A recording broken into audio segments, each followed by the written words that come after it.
In this video, I'll show you how to use Jotform's fill in the blank field, a simple yet powerful tool that makes your forms more dynamic and personalized. Start by heading to jotform.com and logging into your account. If you're new, you can sign up for free. Once you're in your dashboard, open the form you want to edit. Inside the form builder, click the Add Form Element button on the left side and go to the Basic tab. Scroll until you find the fill in the blank field, then drag and drop it right onto your form. Now click on the field to customize it. You can edit the label, add sub-labels like first name or last name, and even insert additional elements inside the blank area to collect extra details.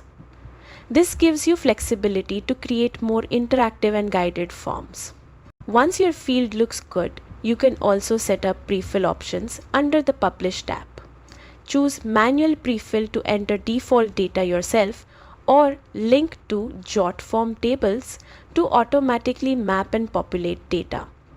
These options are great for saving time and ensuring accuracy when sending forms to repeat users. And that's it. You've now mastered the fill in the blank field in Jotform.